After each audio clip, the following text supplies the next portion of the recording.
bring things to Mankato that we didn't have before, like the Children's Museum. I own a small business, so we have been working with students from MSU. We've probably had around 20 interns, so I have a lot of experience in trying to fix the problem of why MSU students leave and how we can help to keep them here and retain our talent. Owning a business, I work with the budget. The city has around $130 million budget, and taking care of that and understanding how to spend that money, how to prioritize, how to even read a budget is something that I can already do. And I'm very excited to bring my experiences, my passion, and my personality of being approachable, being a common sense person that most people feel pretty comfortable talking to. And again, I'm Mark Frost. I've been on the City Council for 15 years, and I'd have to agree with a lot of things that both of these people have said. Over the course of the 15 years, we've done a lot of innovation here, okay, and a lot of inclusion of people. We've established the diversity concept, which is reaching out to minorities to try to get them involved in being part of the city. One thing that I did myself was I started the University Communities Committee. You don't hear much about it, to be very honest with you, but it's a result of a 2003 riot that happened between what was it, Stoltzman? No, not Stoltzman. Monks and Warren Street. yeah, over there. In the campus apartments there. Yeah, the campus apartments. I remember that. So what happened? So what happened was, after that happened, Dr. Davenport had a big meeting down here out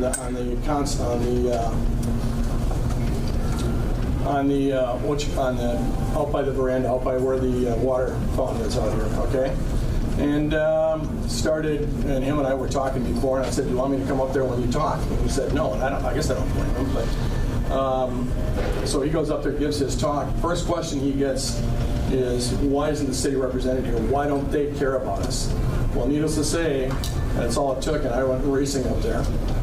Basically, kind of moved him over and said, "Hey, look it. I've been to MSU. I grew up here in Mankato. We do care. We do care a lot. It's important to us that you not only have a great experience here, but that you're able to prosper as a result of that experience." And at that point, I talked to the Student Senate President and Vice President, invited them out to my house. We ended up having dinner with the head of the Neighborhood Association at Highland Park here. And we started talking about what can we do to make sure there is communication between the city and students as much as we can get, you know. And so what we ended up doing is we started a University Communities Committee. And if you talk to your Student Senate President, we just had our first meeting the other day. That not only includes MSU, it includes Bethany and SCTC. Because it's not, it's not just a one-shot for all type thing. We want those people to have a great experience here. We want them to prosper as a result of that experience. And that was just one thing. We've also had a number of other issues that we've had to deal with. So we've got community policing now up here. We've got a police officer that's not here to harass or harangue or throw anybody in jail, but here to talk to people. That is huge. I mean, just somebody that they can talk to if they've got a question. We've got the University Communities Committee. We're trying to reach out to the university as much as we can to make sure that they are happy, that Mankato's a great place for them. And that's part of the talent retention that Jessica was talking about. We're hoping that at some point in time they're going to realize that this is a great place to live, a great place to raise a family. I raised 3 sons here. I wouldn't change it for all the tea in China. I could have stayed in Boise, Idaho. Boise actually had nicer weather, but that's life. And we came back here anyhow. So love this area, love the outreach that we've done on the City Council for the last 15, 16 years. We've started a lot of other items going on, the Art Walk being one, Emmy Friends Center for the Arts. There are a lot of things that we've done over the last 15, 16 years, and I am very proud of it, to put it mildly. Okay, thanks. And if you were elected, and Jessica, will start with you on this question. If you were elected, what issues would you like to pursue, or what areas that local government is active in do you think are worthy of prioritization, and what directions would you pursue? Sure. There's a lot going on in Mankato, and I think a lot of those things fall under what's happening with our growth in population, with diversity, with affordable childcare, affordable housing. How do you meet the needs of what's happening in Mankato? The city, about 2 months ago, Mark probably knows the exact number, got around 25 new vouchers to help with that. And those are some things that we can try to tackle to maintain our talent here as young students start out in new positions. They're probably not the most high-paying jobs. So how do we look at other communities and see what they're doing to address housing issues? What can we do as far as a growing community? We have more need for roads. We're building, we're expanding. What can we do to bring in new jobs that pay well? So when we do maintain this talent, we have great jobs for them. So I think there are a number of challenges, and then including in Ward 5, there's a few roads that maybe need to be addressed for pedestrian safety, school safety, Stoltzman Road, a bike path. And so there's kind of a lot of issues that I think need to be tackled, and I'm excited to start working on it. Tyler. Well, in particular, with retaining the college graduates, I think that's one of the most important things I'd like to be an advocate for, as well as sustainable development, and I'd like to be an advocate for solar energy and water quality. In terms of sustainable development, you see a lot of growth. We're expanding, and I think that's inevitable, but as a general concept, I'd like to be a council member who advocates for a city looking within, filling our empty buildings first, or building up on buildings if that's possible to save more, precious farmland.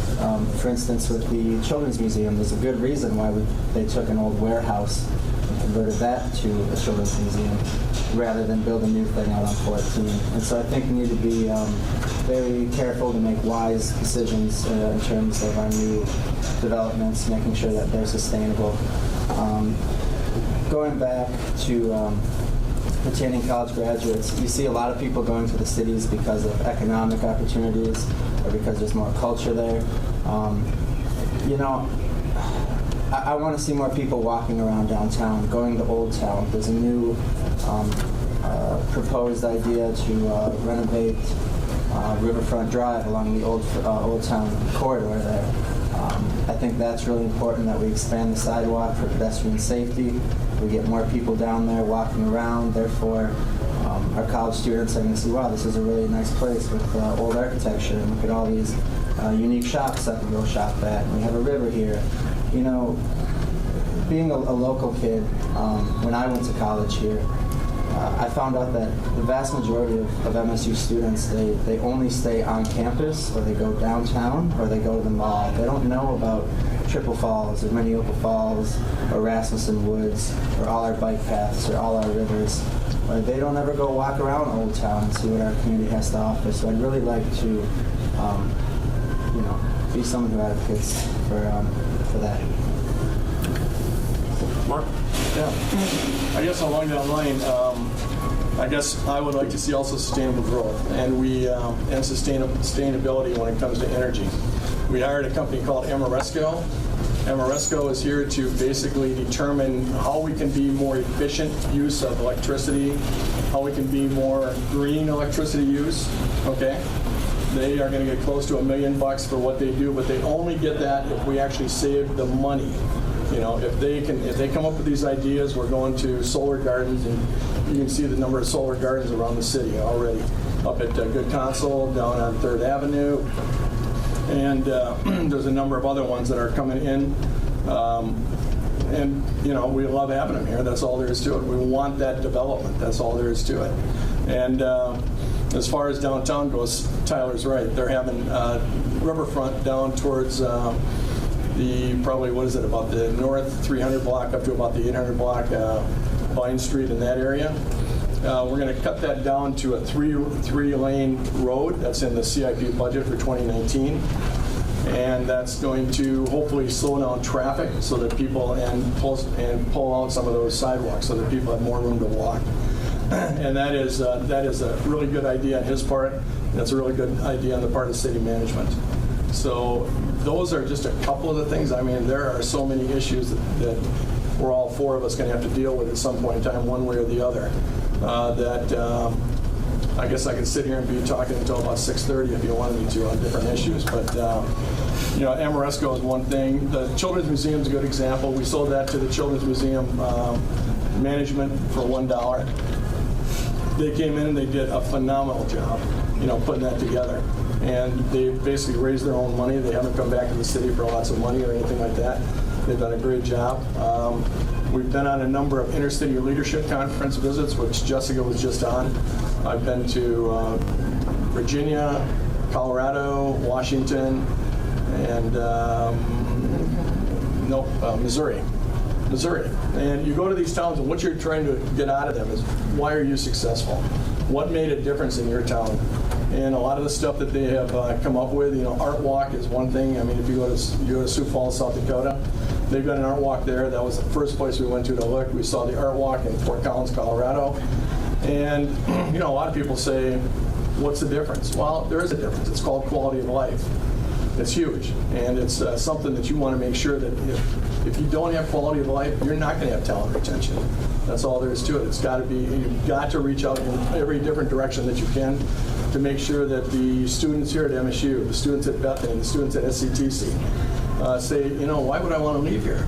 This is really a great place to live, bring up a family, it's safe. Public safety is a huge issue in any town. So it's safe, it's a great place to live. I want to stay. We're not going to get all of them, but we need enough to fill the jobs that are coming. Federated Insurance is going to bring here 200 jobs, and these are not going to be $15 an hour jobs, which sound good. They're going to be a lot better than that. They're going to be executive positions for the most part, and they're going to go in the old building out, Verizon building, out off of 14. And there's just going to be a ton of opportunity out there. They're not coming here because they think they're going to be short of workforce. They're coming here because they think they can attract it and the city can attract it. And a lot of that attraction for different people to come here is something that's in place to some extent. It's never perfect. We've always got to do a better job. But the fact is, a lot of the attractiveness of the city is in place, and we just need to keep on working on it to make it better. Okay. And let's briefly have introductions, since another candidate has arrived. And so just have you introduce you by your first and last names, and then we'll give Farduz a chance to introduce herself also. Okay. Oh, you want me to start? Do you want me to start? Why don't we start with you, Tyler? Yeah, I'm Tyler Mankato. I'm running for Ward 5. Jessica Hatampa for Ward 5. Mark Frost, Ward 3. Berdosa Drama, Ward 3. Do you want to introduce yourself a little bit further? We had introductions earlier on before you had arrived. Okay. Do I have a 30-second? Sure. Second? I'm not sure what the rule is. Yes. Okay. Well, my name is Berdosa Drama. I came to Mankato, Minnesota back in 1997. I'm originally from Somalia. Came to the United States in 1995. Mankato is where I grew up. I graduated from East High School. After that, I went to Humphrey and then transferred to the University of Virginia. Worked for Amtrak, so I got to meet people all up in the East Coast. Was in South Carolina. Pretty much every state except for Hawaii. I chose to run because I feel that I could bring a unique voice and perspectives from different lenses in our community. Some of the causes that I want to advocate for City Council for me is job retainment. We have a great economy here that's already growing and flourishing, but also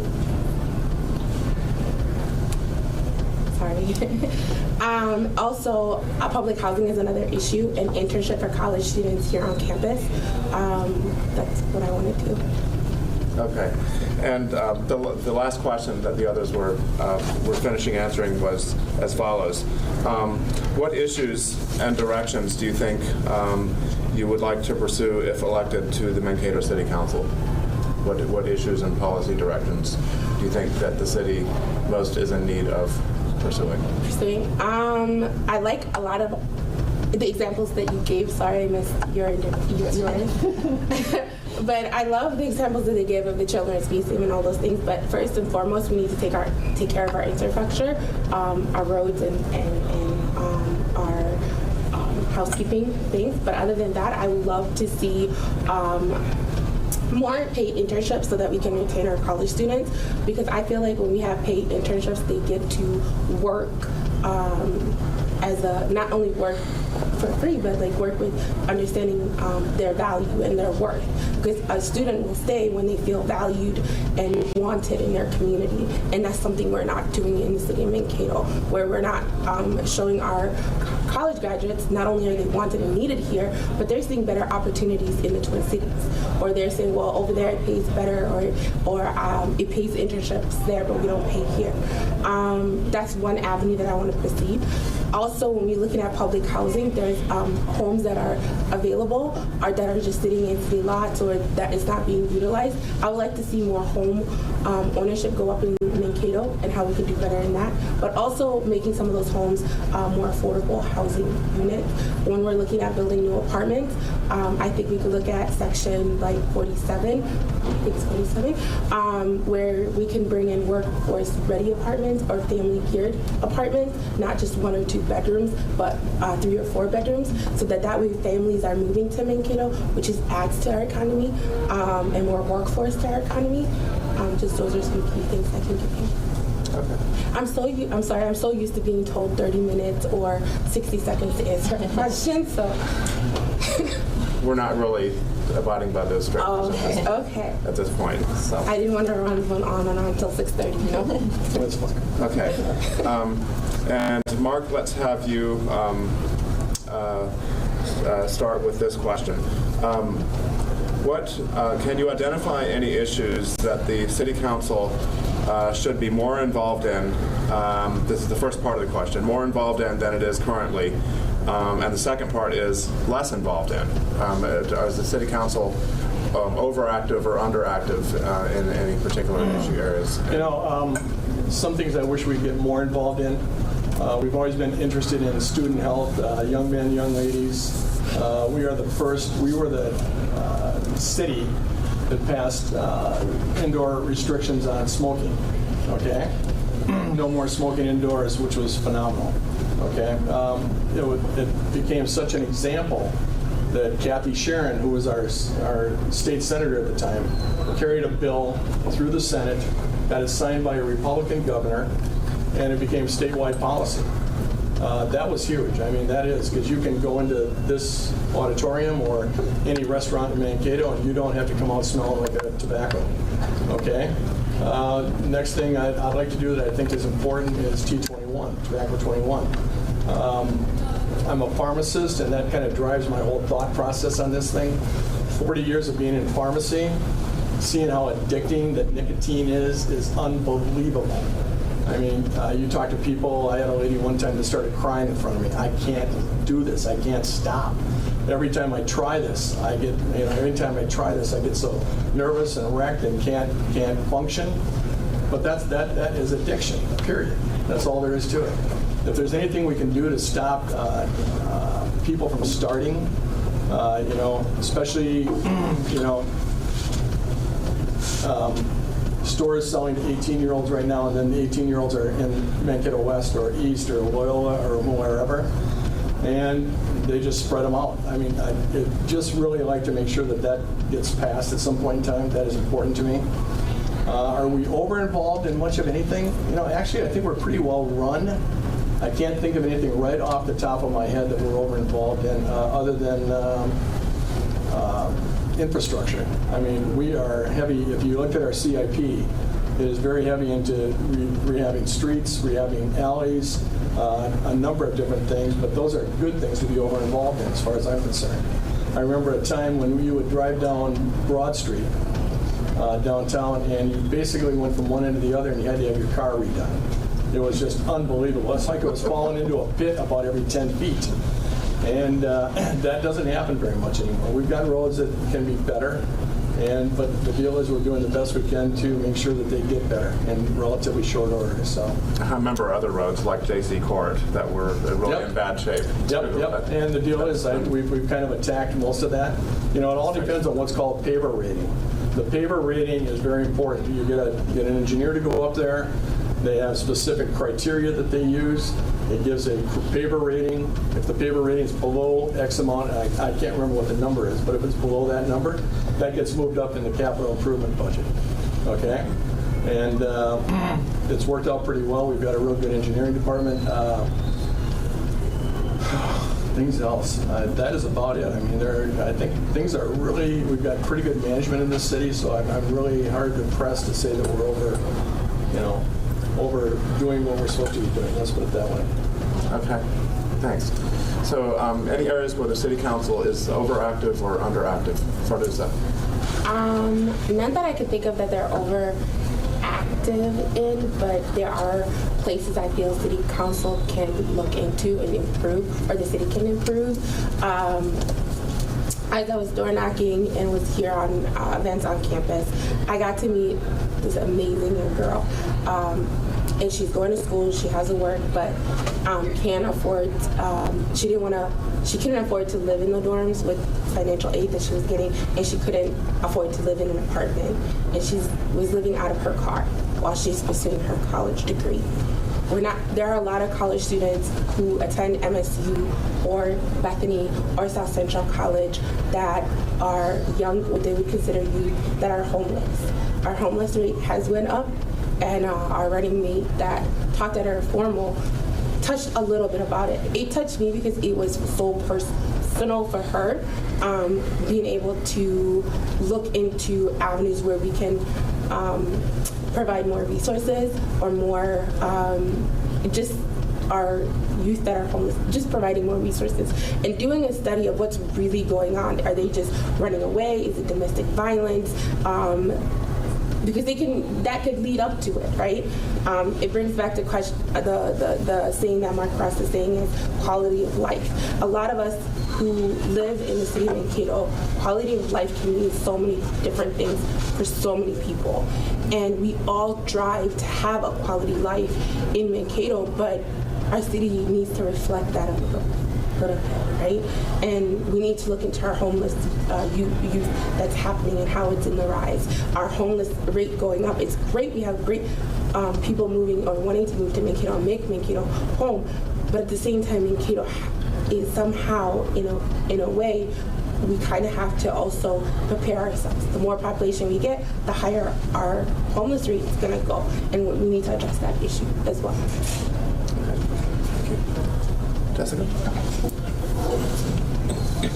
One of the things that I think that we could improve on would be communication, not just only with new residents to Mankato and helping them explore all of the things like Tyler mentioned, MSU students, if they don't know about other parts of town. When you're new to town, you don't know about all the amazing things that Mankato has to offer, parks, events, tourism, things like that, and then also what's going on in the city. Where are the developments? What are the new things coming to town?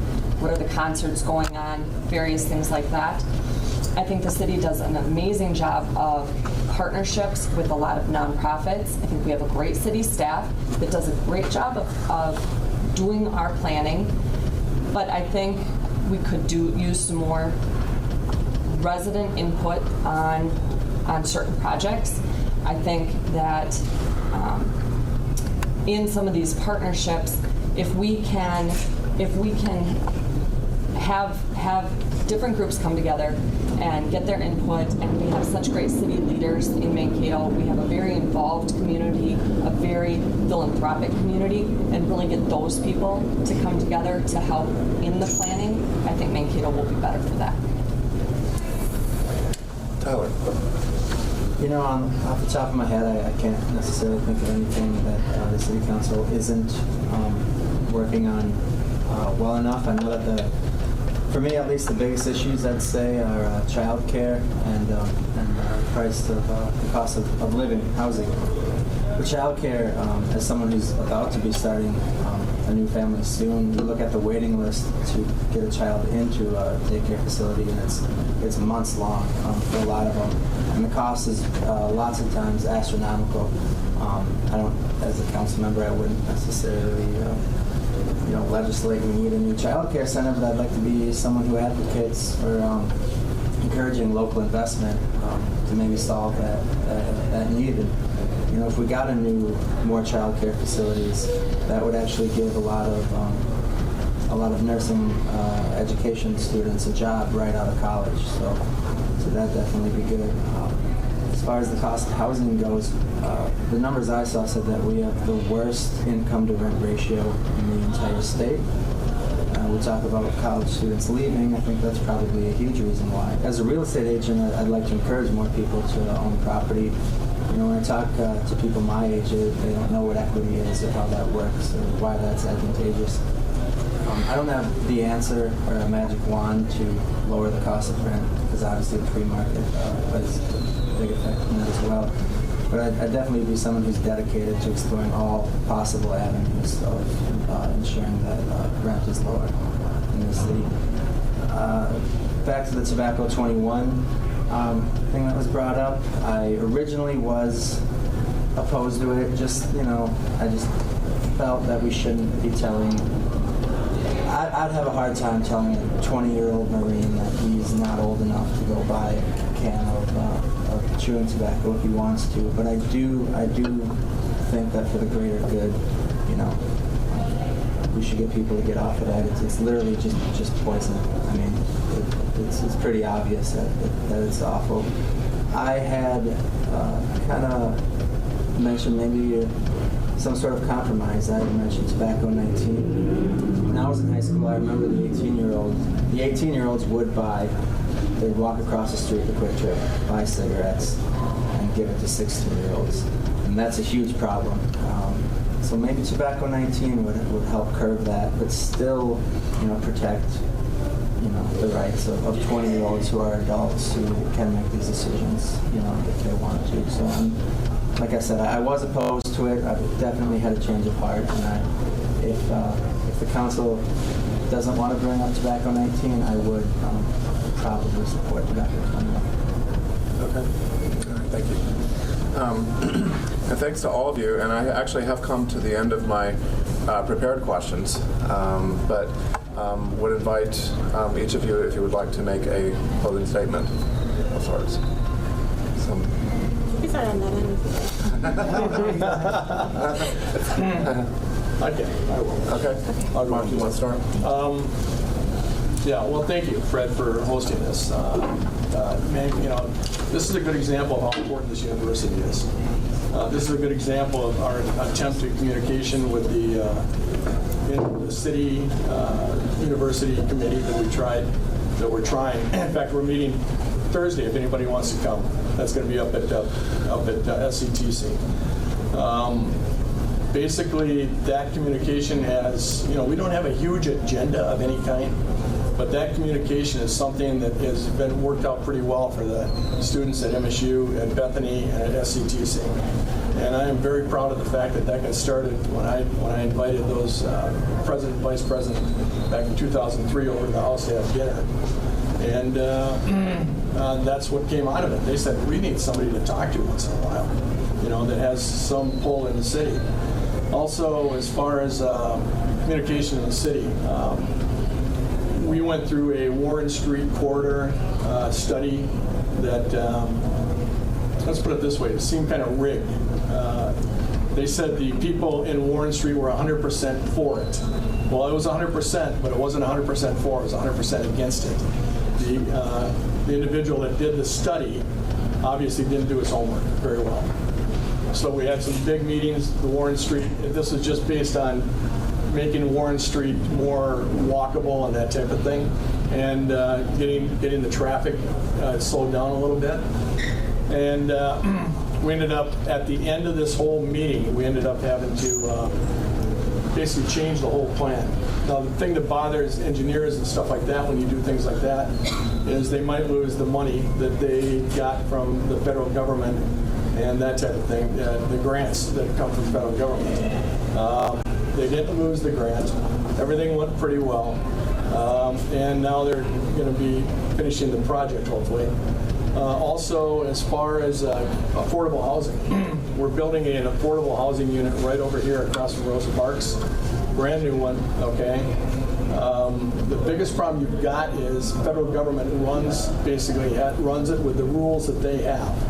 And in the rules that they have, you can't be a student and be in that house, okay? And be in that apartment building. That is affordable housing for people that are out of college or in the workforce. Is about what it amounts to, okay?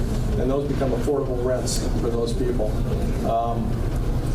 You know, there's a lot of things we're doing. The community policing is working out really well. Anytime we have a meeting with the Highland Park Neighborhood Association, which is, you know, right around the university here, we get a police captain, we get a police officer that's assigned to the neighborhood. We get a number of people coming in and, you know, they've given their opinions, you know, somebody to communicate with again. And I guess as far as that goes, the big thing that I would encourage any of us getting on the city council, being on the city council, is keep those communications open. That is huge. Without the communication, or if you shut it off in any way, shape, or form, we've got problems. So that would be it. I mean, there's a lot of other things. Again, Fred, I could go on until midnight, but I don't think I want to do that. You may not be the only one in that regard. Jessica. Oop, Jessica. Oop, right there, whatever. When it comes to all the issues that we've kind of talked about, I want to address some of these issues because they affect me personally. Childcare, I have 3 little kids. There's no one who has more experience in what it's like to have kids at 2 different daycares because there's not enough openings for my children to be in the same daycare at once. And I understand the huge expense. I had 3 kids in daycare at the same time. Being a property owner, or a homeowner, and investing in our community by owning a building on North Riverfront, I care about where my tax money is spent the same way that I care about everyone else who owns properties and pays taxes in the city of Mankato. And when it comes to T21, since these two already addressed it, as I've said since the beginning, I'm absolutely for T21. I think because I have children and I have older stepchildren, it's a community health issue, and it's something that only makes sense. I don't think most people start smoking at 25 or 30. You don't pick up your first cigarette. You do it when you're younger. And limiting access to those individuals. And my daughter will actually be 19 when she graduates. She'll turn 19 the week before. So being 19, she's still a high school student. So that doesn't eliminate that problem. So as I've always said, I would vote for increasing the age in Mankato from the stance that it sends the right message to our community.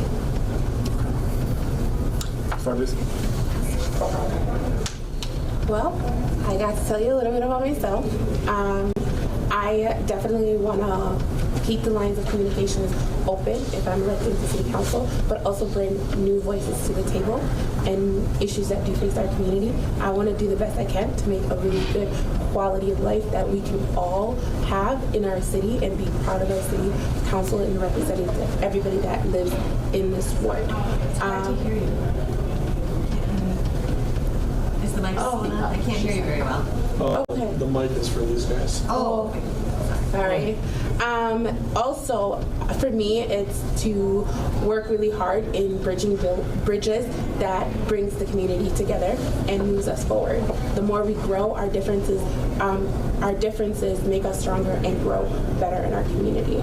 I would encourage each and every college student here on campus to vote, whether it's just for me or for Mark or for anybody, but to go out and vote. Voting is such an important thing for our community and getting your voices heard. So I encourage every single one to go out and vote on November 6th. I prefer I guess to anyone listening, all I can say is I would really appreciate your vote. I honestly don't expect to win. I think whoever wins here is going to do a great job, and I think the city of Mankato will be in a great position with all 4 of us. I guess really all I can say is as a elected official, I'll be fighting for you, and I'll have your best interests at heart, whether you are fortunate enough to own property or not. From the minute I wake up to the moment I go to bed, I will be a dedicated city council member for everyone. Okay. Thank you. Thank you, Fred. Thank you. And I'd like to thank all of our candidates for joining us today. Thank you.